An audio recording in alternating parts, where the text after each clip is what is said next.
¿Puede ver alguna sesión? Okay, para poner la presentación. Okay, gracias por participar. Thank you very much. We're going to give this presentation in English.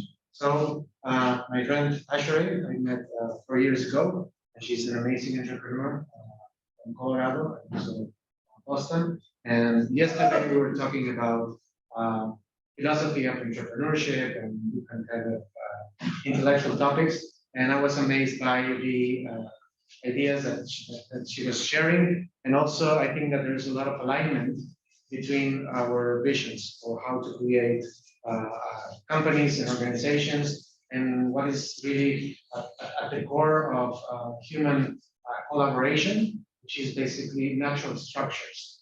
So we have talked about these issues from like an evolutionary point of view, but she goes even deeper. So, and I find her insights fascinating. So I asked her to share these ideas with us today. So we'll be recording this. And the idea is that it's probably something like 40, 45 minutes tops. And then we'll have a conversation around this. So please, welcome, Asheray. Thank you very much for doing this. Thank you. Thank you all. This is very exciting. I actually just got here yesterday. I haven't seen Daniel in probably 4 years, but we got off to a very quick start, deep in a conversation. And he asked me to put this together last night. So I spent this morning putting together this PDF. So forgive me if it ends up being a little bit scattered at some points, or there's a lot of information, or if I'm speaking too fast, because there is a lot to cover in 45 minutes, just ask me to slow down. Okay. I think we can start with this. Great. So my own fascination with this topic is really developed from my own life experience, just really interacting with people and being very observant of the way that people interact with each other, how relationships form. And then my own work in business development and really seeing how teams can create stable structures, and really looking at how businesses are really like ecosystems, like natural systems that we find in nature. And so I have spent probably the last 2 to 3 years really honing in on this and kind of studying this topic of interrelational design, and particularly with the work that I do on a regenerative farm project in Colorado. We work with land-based systems, and so I've been very much involved in that aspect of the design, and have really been applying that to the people systems, so that those structures that are really doing all the farming and taking care of the animals, they're actually harmonized with the same ways and thinking processes that we have with nature design.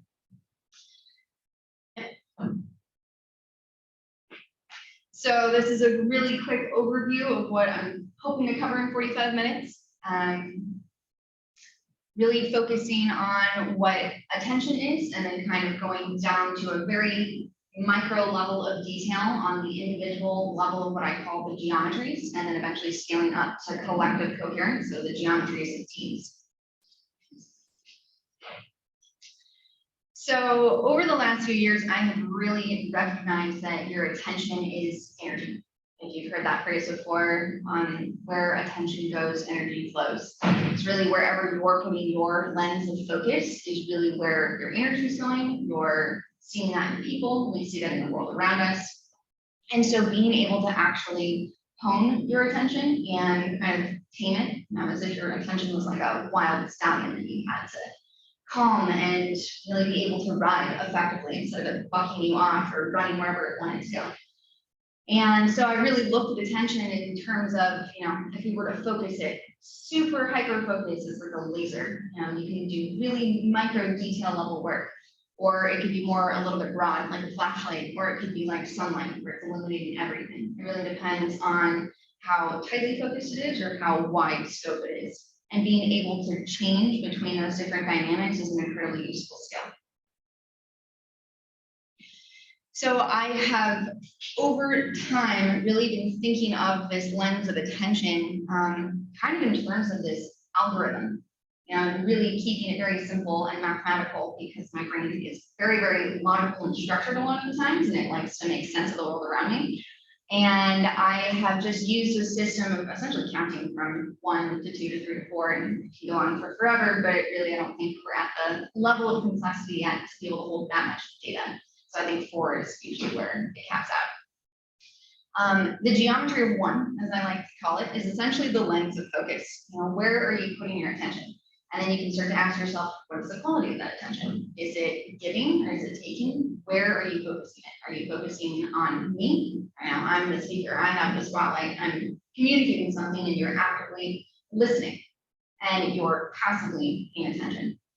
So by being able to kind of code switch between these different dynamics, we can laser focus on someone. You know, also really asking yourself, are you chatting in your own head as I'm talking? Are you actually paying attention? And so we start to ask ourselves, what is the quality of the attention that I'm giving anything at any given time?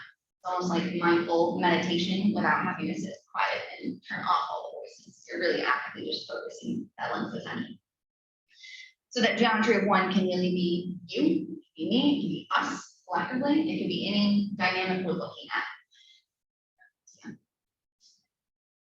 The geometry of 2 is starting to just look at that lens of attention of whatever you're focused on in kind of this binary capacity. Very, very, very simple thinking. Is it black or white?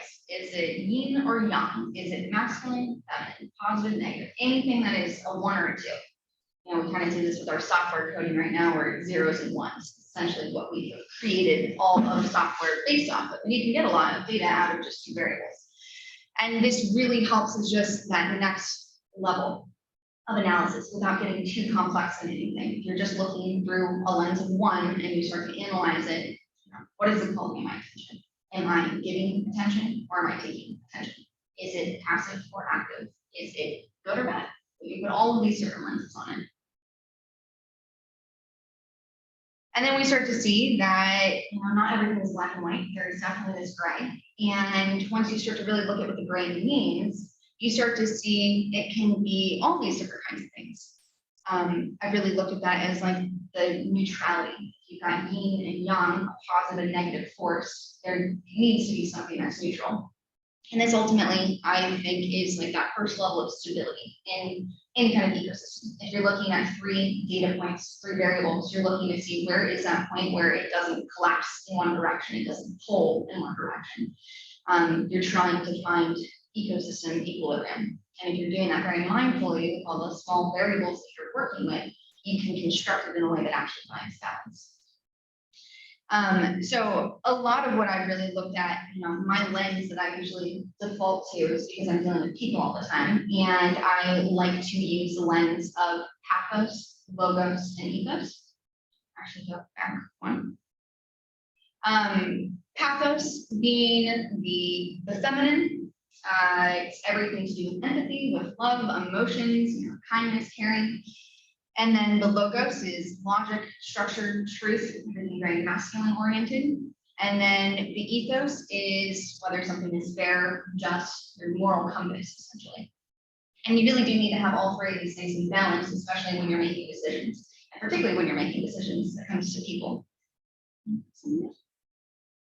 And so as you start to continue to expand these geometries and think of the geometry of 4, I like to use the elements as a really nice framework to be able to see human emotions and different dynamics. And we typically see these archetypes. You know, really all of this is pattern recognition, pattern language, and pattern thinking.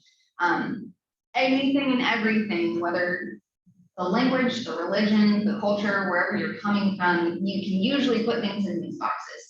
Kind of transcends all of the bounds of human constraints. And we typically see, you know, these archetypes of the masculine, that very fire energy, this creative life force energy that moves things, tends to be, you know, what I've marked as like a positive force. And when I'm saying positive and negative, I'm not talking in like a good and bad way. It's more of like the north and south poles for, you know, positive and negative charge of battery. Water tends to be that feminine archetype, a lot of movement and emotions. And sometimes, you know, in the negative, that can be chaotic, unstructured emotion. In the positive, that's flexibility and adaptability. So each of these have, you know, its positive spectrum and its negative spectrum. It depends on how you look at it. But right now, we're only looking at these 4 variables on a flat plane. There's no depth, no dimension to them. So it just gives you a way to start, finding patterns in the way that people behave, in the way that you behave. When you have an emotional outburst, what color is it? What does it feel like? Is it earth, air, fire, water? Next. So I started mapping this out, in my mind every single time I was collecting this little piece of data. What did that look like on a graph? And if you were to look at, something like this, you can mark this up in a million different ways. And essentially this is taking two geometries of two, a positive and negative, masculine, feminine, and then creating a geometry of 4, which is transposing them, dissecting them together against each other. And so, on the top left-hand corner, you have a masculine archetype. If you think of someone who is just like super machismo, really doesn't give a shit about anyone at the bottom, and it's just all for himself, that can be like the negative version. The divine masculine might be more of like the protector and the warrior archetype. The feminine in the positive can be, the divine goddess archetype, things we think of like the mother figure, something that's very nurturing and caring. In the negative, that can be the chaotic feminine, and that's like, a woman who gossips a lot and is very petty or something like that. We've seen all of these archetypes in movies and books and everything in our own lives. Feminine masculine could be, I really look at these as like someone who presents physically as masculine or feminine and then energetically presents as masculine or feminine. So masculine is someone who physically looks masculine and presents energetically masculine. And so someone who would be feminine masculine is, physically masculine, but has a very energetically feminine presence. Then a masculine feminine is someone who holds a lot of masculine energy, but is presenting in a feminine body. So when you're looking at something like this finally gives us a lot more dimension and a lot more nuance, because every single one of these points, every pixel essentially is a data point. And you can be closer or further away from that center point, which might be neutrality, might be androgynous, where you don't really identify with anything, and you don't really look like any one gender. Brings a question to your mind. Okay. So you can essentially take any two variables that are opposite from each other or complementary to each other, and then put them on a graph, and you start collecting data essentially. This is a really great chart that I refer to a lot. If you've heard of Simon Sinek, he has a great talk on YouTube that talks about performance versus trust and how they use this metric in the Navy to really gauge, who they would want to have on a team, because team coherence can be the difference between life and death. If you have someone who is high performance, low trust in the top left-hand corner, you can kind of imagine, the top of the sales chain, this guy who's crushing all of his metrics, gets all the numbers, the highest commission, but he's kind of an asshole. No one really wants to be friends with him. No one really trusts him. And then your low performance, low trust are people who just kind of on the food chain, don't really want them in your ecosystem. They kind of suck energy and aren't really beneficial to anyone. Low performance, high trust. What Simon talks about is that they would rather find people that have low performance, high trust, because that performance can actually be trained, but trust is something that's mostly intrinsic. And they'd rather work with people like that because you're going to have deeper team cohesion if there's trust involved. And then really your top right-hand corner is high performance, high trust. This is really, where you want everyone to ultimately be. This is in true integrity with the self. This is the balance between the pathos and the logos, finding that point of neutrality, where you can truly be in integrity, honorable in the way that you're acting. People want to follow leaders like that because, that is a good example of what a human should be. So as I started thinking about this, I kind of started recognizing that depending on, how many variables you were stacking against each other, you were starting to get more and more complex data sets. And that each one of these was essentially, data storage. You could think of it as almost like a data packet in software. It's the way that we can hold information. And at the base level, kind of what we've been talking about are like the pathos, logos, and ethos. And when you give it dimension, and it turns into something like a pyramid or a diamond, now you've actually got depth to it, which we'll talk about in a few minutes. But all of these can get more and more complex. And so, I kind of capped out in geometry of 4, but if you think of the geometry of 5 and 6 and 7 and 12 and onward, that is really, really complex data. And that's like every single one of those data points is one of these points on a side. So essentially, these are like the basic building blocks. We see this at the basis of the universal structures around us, everything from like atomic structure to galactic structure. And it's kind of this divine organizational model that is in everything, but we haven't really looked at humanity through that lens. And I've just been playing around with this idea of like how fascinating it would be if we could look at ourselves and we could look at people and organizations through the same lens that the universe is used as a mechanism to go through evolution for millions and millions of years. At the foundation of everything, that's really the pattern we see. And so looking at this, we started with this geometry of 3, where it's just a base triangle on a plane with no dimension to it. And then we started adding dimension, where suddenly now, if you had a pyramid, there can be a positive point at the top. And we can start looking at the positive and the negative on that triangle. So now there is depth. Maybe we've got a positive and a negative, and then, this line in the middle is your level of neutrality. Okay. And I use this for myself as just a metric when I'm making decisions. Now, is my decision high logos, high pathos, and high ethos? If it's like a positive 5 in all 3 of those things, that to me is integrity. If it's a negative in any one of those things, I'm essentially out of integrity. I'm not making a decision that's either not fully true. Maybe I don't have enough data, I don't have the numbers yet to really make an accurate decision, or maybe it's not kind. I'm not really taking into consideration how people would feel if I made this decision, or it's not fair. It's just morally like I'm being biased about something and not really looking at everything with a neutral lens. So as you can kind of see, each one of these becomes data. It's a little packet of data that you're storing information in. And if you're essentially running this as an algorithm, every time you have a conversation with someone, you start to see that there are patterns of behavior. If you could really tap into like what Google or Facebook has in terms of data that they've collected on humanity collectively and applying a lens like this, it would be fascinating to see just where our moral compass stands holistically with humans in society right now. Okay. So this video, we're going to kind of transition more into a larger scope view, more macro. And this is a great video that demonstrates how to build a movement. If you've learned a lot about leadership and making a movement, then let's watch a movement happen start to finish in under 3 minutes and dissect some lessons. First, of course, a leader needs the guts to stand alone and look ridiculous. But what he's doing is so simple, it's almost instructional. This is key. You must be easy to follow. Now here comes the first follower with a crucial role. He publicly shows everyone else how to follow. Notice how the leader embraces him as an equal. So it's not about the leader anymore, it's about them, plural. Notice how he's calling to his friends to join in. So it takes guts to be a first follower. You stand out and you brave ridicule yourself. Being a first follower is an underappreciated form of leadership. The first follower transforms a lone nut into a leader. If the leader is the flint, the first follower is the spark that really makes the fire. Now here's the second follower. This is a turning point. It's proof the first has done well.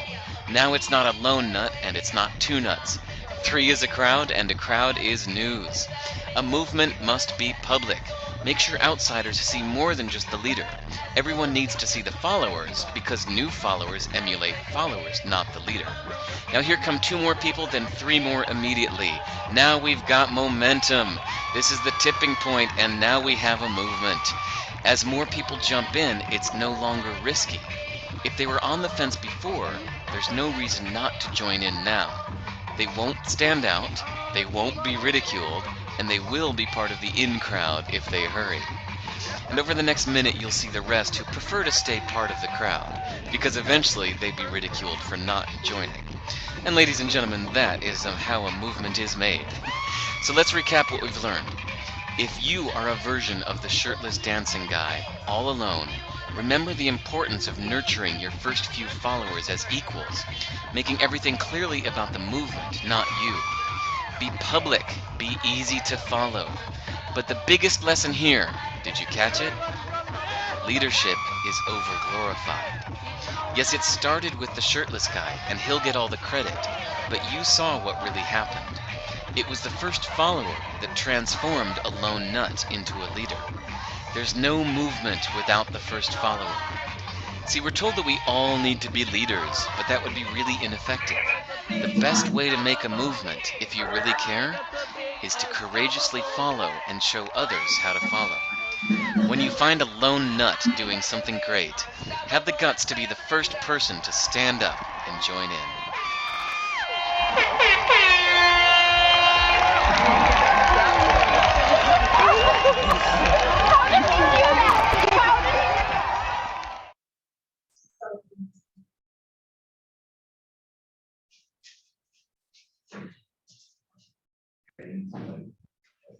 Okay, so that is such a beautiful example of how a movement is built and really what this gravitational pull is. You start with one person and you can see, if you actually watch this video and you can count the sequence of how those people start to form. I'll talk about that in a little more in depth in a second here, but essentially what this is saying that leadership is totally overglorified, and it's absolute bullshit to think that we all should be leaders. We should all be the start of attention and everyone should be this individualistic, me first kind of mentality. It's actually incredibly destructive, and you never see that in nature. There is natural hierarchy in nature, but it's a soft curve. It's not a super hard, sharp pyramid. And truly, everyone is their own leader in their own life and going to be a specialist in something very specific to you. And being able to change the dynamic and have flexibility and adaptability in your own ecosystem, your own company, organization, and knowing when to code switch between those different roles is incredibly important. And if that becomes part of the founding culture, you know, having the first follower, that first person, that lone nut, knowing that they had to be equals, there had to be that communal aspect of it, that there was trust. We were both doing something that looked ridiculous initially. But you start to see that, you know, the first crackpot, the crazy lone nut, isn't really anything without their first follower. And really, once you start to have this first follower, really once it starts to get up from that 1 to 2 to 3, and then it builds momentum at around 5 and then 8. That's really this idea of the 100th monkey. If you've heard of that before, where, you know, I can summarize this quickly. There was an island of monkeys, and one monkey started learning how to use a very specific tool. And then all the monkeys on that island started learning how to use that tool. And there was another island around that same time, or shortly after, suddenly momentum started, and there was no communication between these islands, but monkeys on this island started knowing that how to use that same tool. You should probably look that up and do your own research on it, but that's my interpretation of it. That's essentially this like subconscious collective cohesion that we all have, where you start to see, you know, and even in ancient cultures where they were talking about the same thing. They had very similar creation stories. You saw, you know, big pyramids being created roughly around the same time in similar regions, and cultures have never ever spoke to each other. And so that tipping point comes at roughly around 20%. Once you hit that 20%, everything tips over. And you see it in the video. There is a gravitational pull that doesn't take that much. It's about 20% of the overall entire mass to create the gravitational pull to actually build that momentum. Okay. So this is where I really started applying that mindset to our own organization. And so all the names in here from one of the businesses that I first initially started, you know, applying this lens to, something that had kind of taken a while to establish itself and then finally found stability. But what I was mapping was the fact that Charles was the source point. He was the lone nut originally. That's just where moving we were running. And then I came in and I became his first follower. I lent all of my belief and all of my energy into his vision because I saw it and I believed in him. And I saw that he was of deep integrity. And every time that he was making decisions, that was something that I also wanted to follow.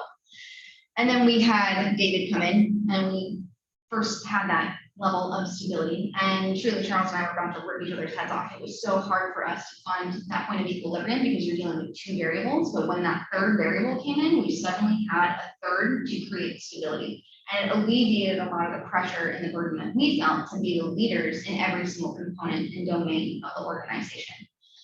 So David was really key. And then we had Lewis and Joey join in. So those were our 2 next people. Then our next sequence was about 5 people and finding balance within all of that. And then we had Miles, Matt, and Paulina come in, and that created that level of 8. And that was truly our initial core team. And that is what created this final level of stability where it was like Charles and I could finally breathe. we weren't holding everything in the company. And it hit a level of cohesion where there were now enough core team members to hold our rank of stability and be anchor points in the ecosystem. And then everyone else that was more in the blue section, these were what I call technicians. They were people who were coming in and out of the ecosystem. They didn't necessarily know, the internal workings and how to use the software and small things like that, but they were getting on the truck and they were helping us and they were kind of the expanded internal team. The people in that light green ring, these are more of our advisors, people we would go to ask for help, guidance, information when we got stuck on things. And then the smaller dots in the outer ring are really the customers. We were interacting with so many people every single day, they didn't even really have names. There were some people that were our customer base that were reoccurring, they'd come back frequently, and they were part of like our greater community. And then there were people that were nameless, we never see again. So what I really started looking at then was, oh, this is interesting. If we're really looking at the way that, these building blocks of life, if you're looking at, the formation of a seashell or a sunflower or a galaxy forming, it kind of always fell on the Fibonacci sequence. And I started seeing, all right, so if you've got your 1, your source point, that is that center focal point, and then your 2 is your first follower, your 3 is the first level of stability, 5, there's more people coming in, and these were like these tiers that would come up in an organizational building that created levels of stability. And ultimately, it always came back down to the individual geometry of the person. If that person was essentially what I think of as inverted, where they were maybe in a fear mindset or in a scarcity mindset, and they weren't able to be in high integrity within their pathos, logos, and ethos, they would cause instability within the ecosystem. And it was amazing to see this, that you literally couldn't get up to these higher numbers unless every single person was in high integrity and operating from a place of, okay, we're all in this together. This is a tribe, this is a group, this is a movement. We all are going in the same direction. How do we hold that ecosystem stable collectively? Okay. So then I started looking at, how are lines of trust communicated? What is a stable structure? And where are the natural constraints in a human ecosystem? I came across Dunbar's number, and if you've heard of that before, Dunbar had essentially, through research, found that indigenous tribes usually max out at about around 150. Now, this is not an exact number. We're talking about people who have a lot of variables, and this is a lot different than like a seashell forming that is not sentient and conscious. We are dealing with crazy number of changes every single day. But when really looking at this, you see that at that center focal point, you probably have about 5 really key close relationships. That first follower, whether that is your partner, it's your business partner, it is the person that you probably communicate with 80% of the time. There's that much engagement between the two of you. And then people kind of spiraling outward from you as a source point is what gives you Dunbar's number of your key relationships of about 150. You personally can only maintain about 150 core relationships where you actually have developed a level of trust. Everything beyond that is maybe just acquaintances or faces that you know. Your furthest out category of that 1,500 might just be those numerous customers that you interact with, for just a few seconds and then they're gone. You never see them again. So it's a little bit woo-woo for a second, but this is really what I was seeing in everything of like how the golden mean and the Fibonacci sequence could essentially be mapped to everything, and this concept of what a torus is. So if you look at how like the north and south pole of a planetary system or of an atom is structured, it's moving energy, and it's not just a perfect donut shape, it's kind of moving energy in all of these different ways. But it's cycling from the inside to the outside. You can see it in the development of like the core of an apple. We see how these things have actually manifested over millennia of development and evolution because the structure works. It holds stability. It finds ecosystem equilibrium.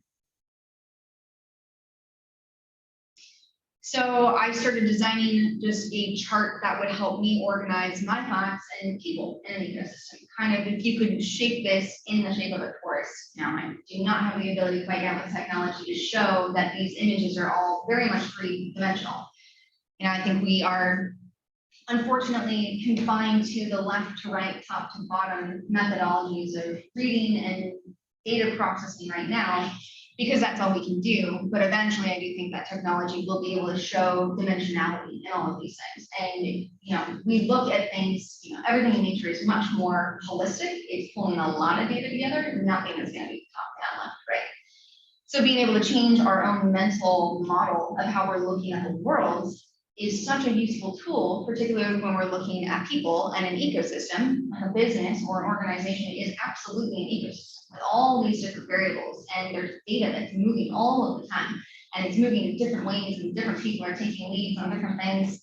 But to give it some concrete structure, because what I kept seeing was that every single time there was an issue in the ecosystem, it was usually because someone didn't understand what they were responsible for and what their expectations were.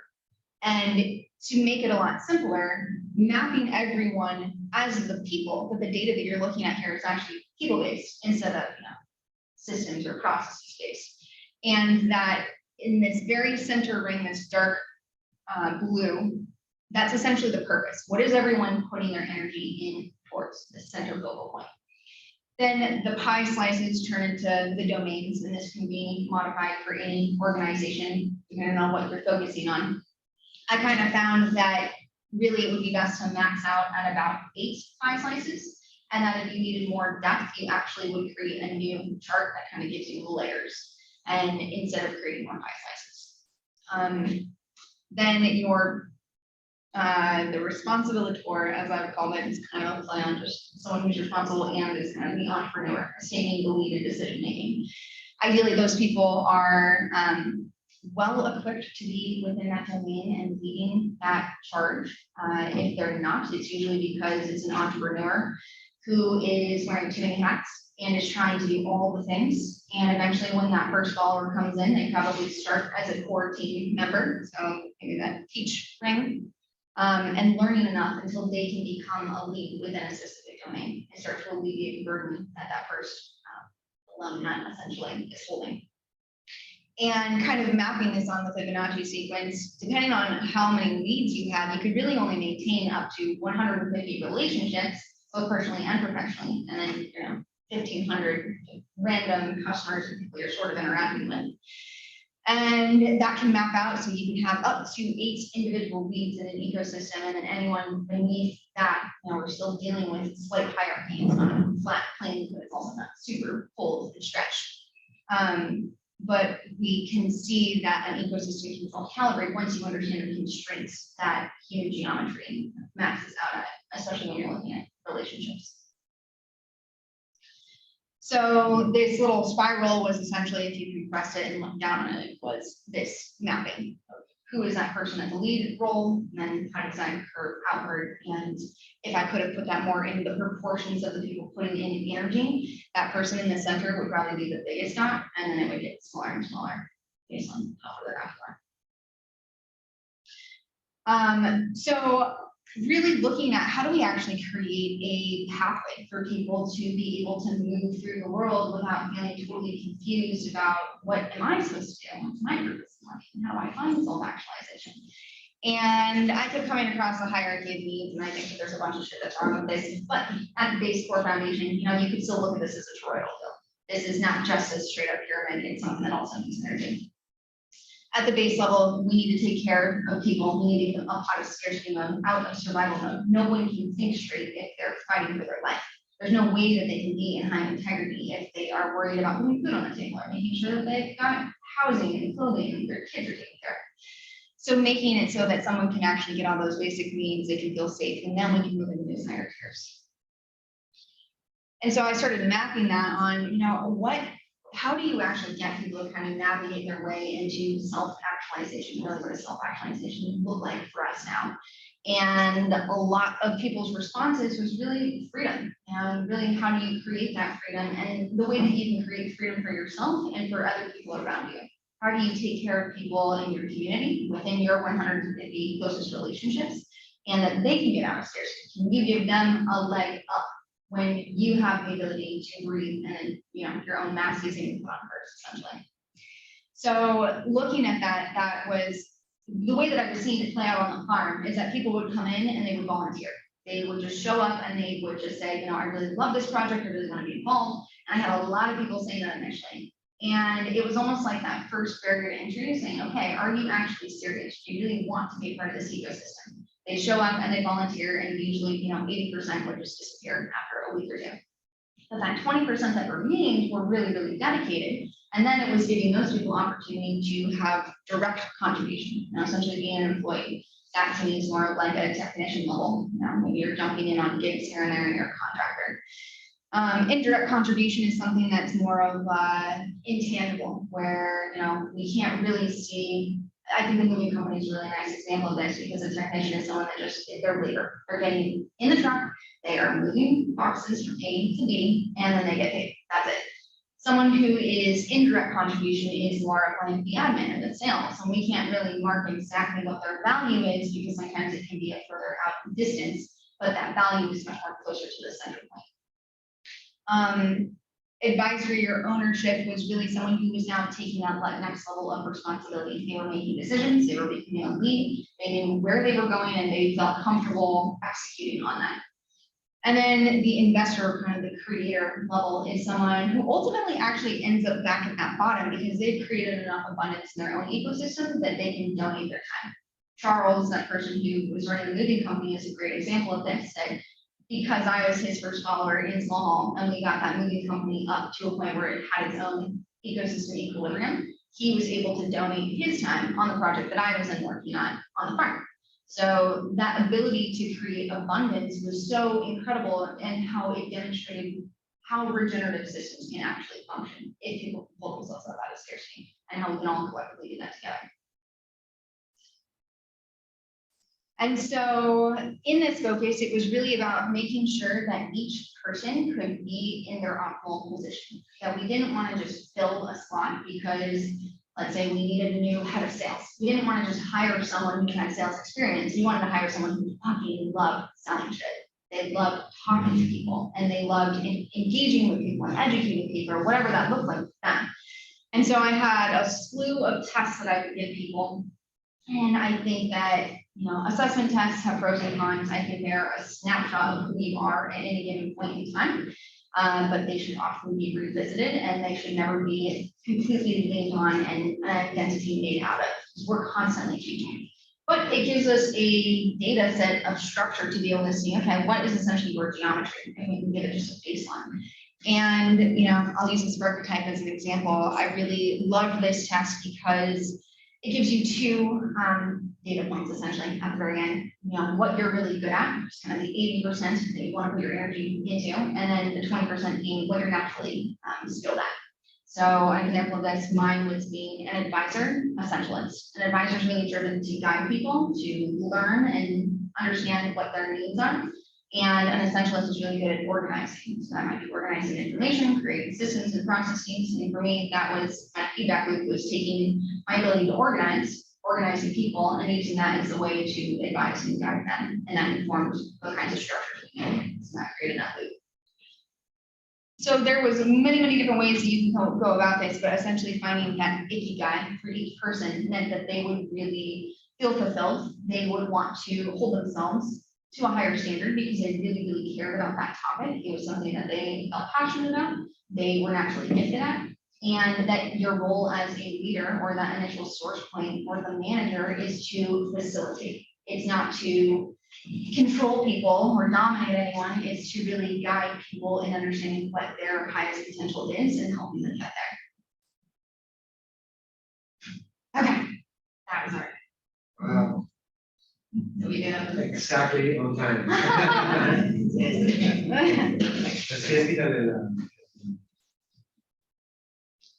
Vamos a ver cuánta gente sigue. Me pone en view el gallery. Okay, ahí tenemos. ¿Quién quiere preguntar algo? Podemos empezar con los de. ¿Verdad? Sí. Muchas gracias. Algo que creo que vale la pena, aquí ver quién está. Estas son ideas muy diferentes a las que escuchas normalmente en temas de leadership, en temas de vamos a un startup, o vamos a hacer, no lo van a ver en un MBA, ¿no? Entonces, lo que me gustaría es, hagan preguntas o también pueden, no sé, criticar si quieren, si hay cosas que no les parezcan, que no les haga sentido. Lo que me gustaría es que fuera una discusión realmente muy abierta. Entonces, ¿alguien tiene alguna pregunta? Podemos usar con los de los que están en línea. Pueden raise your hand y empezamos. ¿Alguien tiene? ¿Se escucha o no? Ahí puede decirnos si se escucha. ¿Bien? Mariana, ¿nos puedes decir si se escucha? ¿O Toby? Toby, a ver. Sí se escucha, pero es un poco difícil de seguir la conversación. Ok. O sea, a veces no se escucha muy claro. ¿Pero a Ashley la escucharon o no? Sí, pero no con claridad todo el tiempo.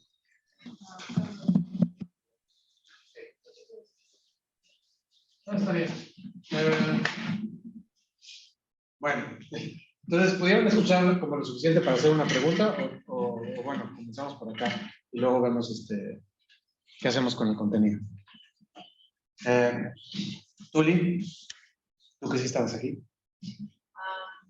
Yeah, I think for me, since there's something that has been maybe like 2 years that I've been really interested in these kind of things, I just like 1 week ago also listened to a very interesting podcast that was maybe like the kind of like the contrast of the what you love and what you're good at, and then the opposite. So there are a lot of people who are working in a place, or the company might be the right one, but the position is not the right one because they are not able to actually know what they're like to do or love to do or what they're good at. That it's actually a work of each person.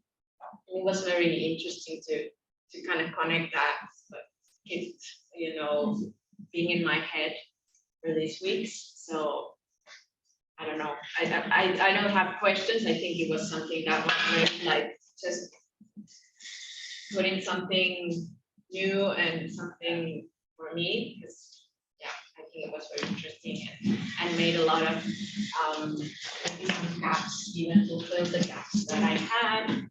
It was a very nice talk from the beginning to the end. Something that we have been talking, because we have like a circle of women in the company. So there we have been talking about the masculine and feminine. That doesn't have to be if you're a woman or a man. Yeah. It's more like an energy, and what I love working in the companies, that we actually do have these energies, and sometimes you have to be a masculine, or you have to be like structured or trustworthy. But it's also very good, like it's a good value to be very also emotional or empathy. You have empathy. So I think that was something very nice to see in a graphic, way. There was something new, but I knew there is something there, but I never had that vision of it. So thank you very much. I think that this dimension about performance and trust, it's something that I just don't see in business conversations, and that fucking sucks, because then it's like creating an organization and creating a group that is either you assume that there is trust or you don't even consider it, and that just creates complete mess. Because if you are, I don't know, so we're working in a company, it's an organization, it's a project, we're devoting 40 hours a week. So it's basically a third of our lives while we're doing this. And what happens if you don't trust the person that's sitting next to you? So what happens with motivation? Where it's going to lead? So then and also this combination between energy and attention. Because the only thing you have in life is your time and your attention. And if you decide And I think that this happens with quiet quitting, right? So people are just, people don't trust, either don't trust the leadership, don't trust their team, don't trust that things are that go in the right way. They're just there to do the bare minimum to keep collecting checks, right? Maybe you can get away with certain percentage of the company being like that. But if there's also like a critical mass of these cynics, and then it's completely debased because nobody's really paying attention.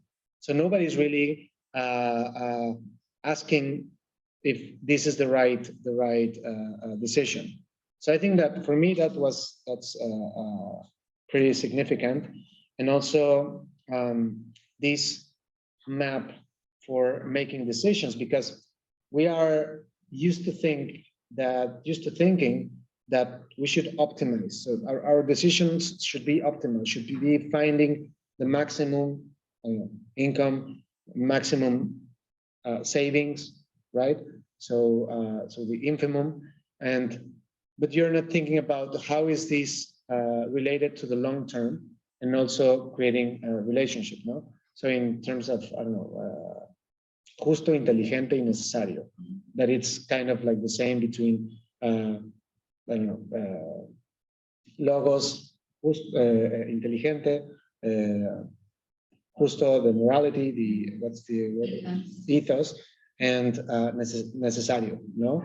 That's the pathos.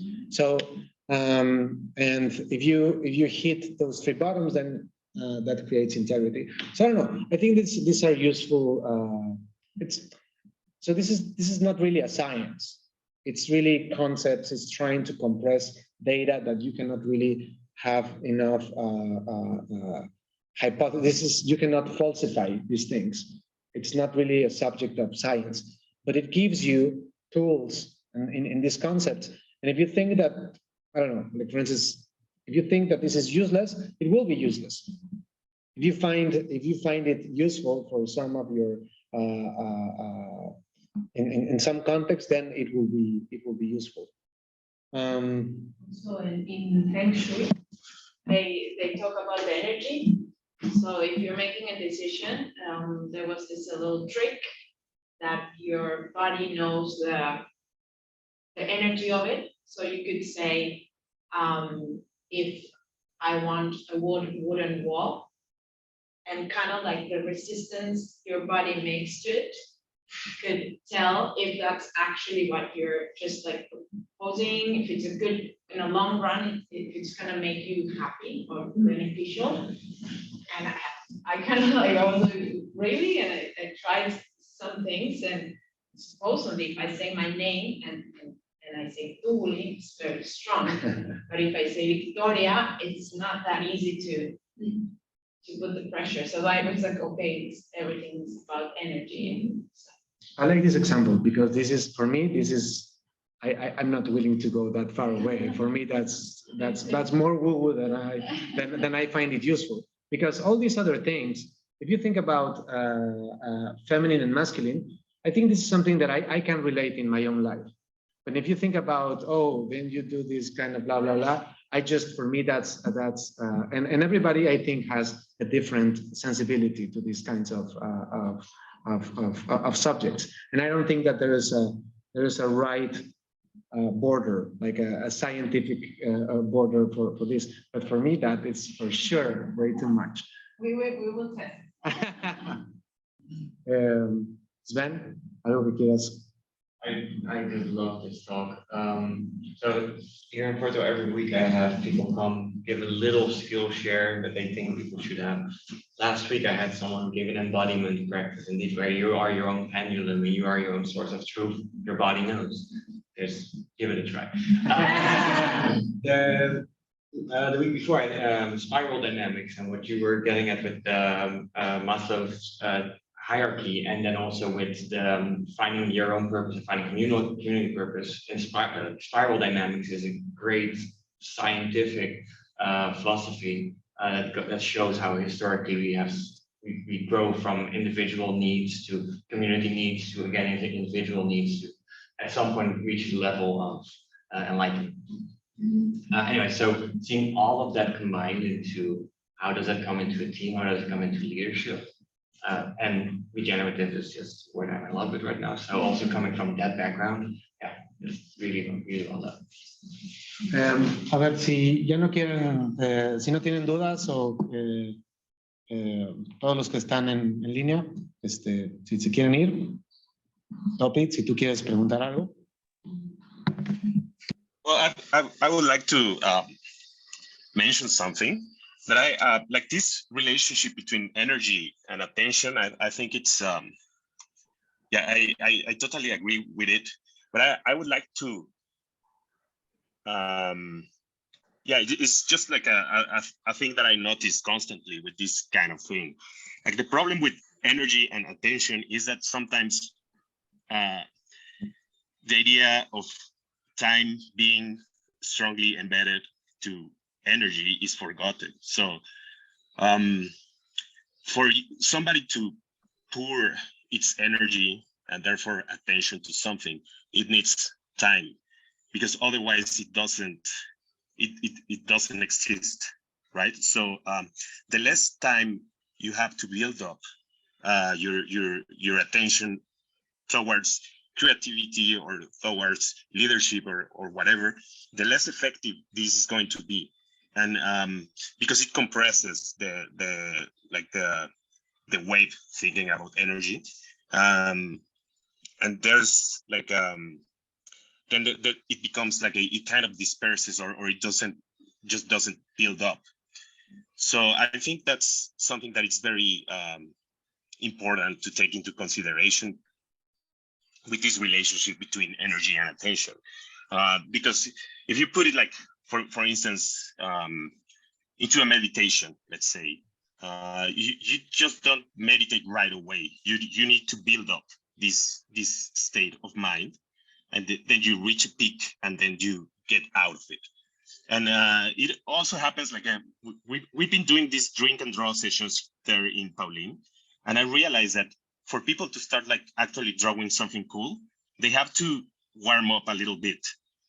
And it's also, again, like how do you pour some time into this like equation to be able to actually build up something. So sometimes when the pace is too fast with things happening at organizations,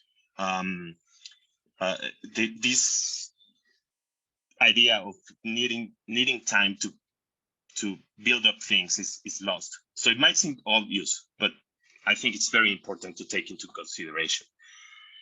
And I don't want to extend too much, but I also, like, speaking about leadership, I just wanted to say like that I think like the biggest risk of with this idea of like with this video, that it's very interesting. I think I already saw it before, but the thing is, like, I think the highest risk is people not really treating others, like their followers and workers, as equals and thinking they are doing it, because that happens a lot. Like, it's very simple or very easy, sorry, to lose perspective and think that you're treating others as equals and you're actually not doing it. And but that generates like a big difference of like how do you integrate to a team. And for that, I think like one solution is like you have to be your first follower. You have to be the first follower of your own movement, and that means that you are the first element of your community. And for that, you need to be there. You need to present yourself. You need to consult the others. You need to ask. You need to respect their time, because otherwise, like you always act from this kind of higher level of being, and then that structure doesn't really happen. Then it becomes like a relation of power, and it's completely different situation. So I just wanted to mention those two things. Gracias, Topi. ¿Puedes mostrar tu tatuaje? No sé si se vea. No. Pero es una de esas. ¿Qué forma es? It's it's a quartz, but it's more like a diagram of the relationship between energy, matter, and consciousness, and how these three things compose like the reality we know, like how it's like a feedback system. We have a physicist in the crowd. Stephen, are you paying attention?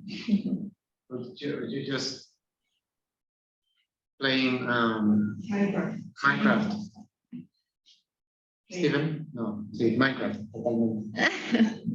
Bueno, ¿alguien más quiere decir algo o decimos gracias y adiós?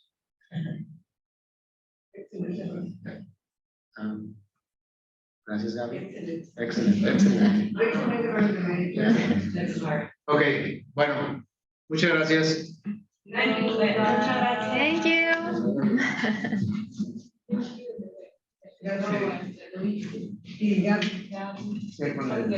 Bueno, pues sí. Sí.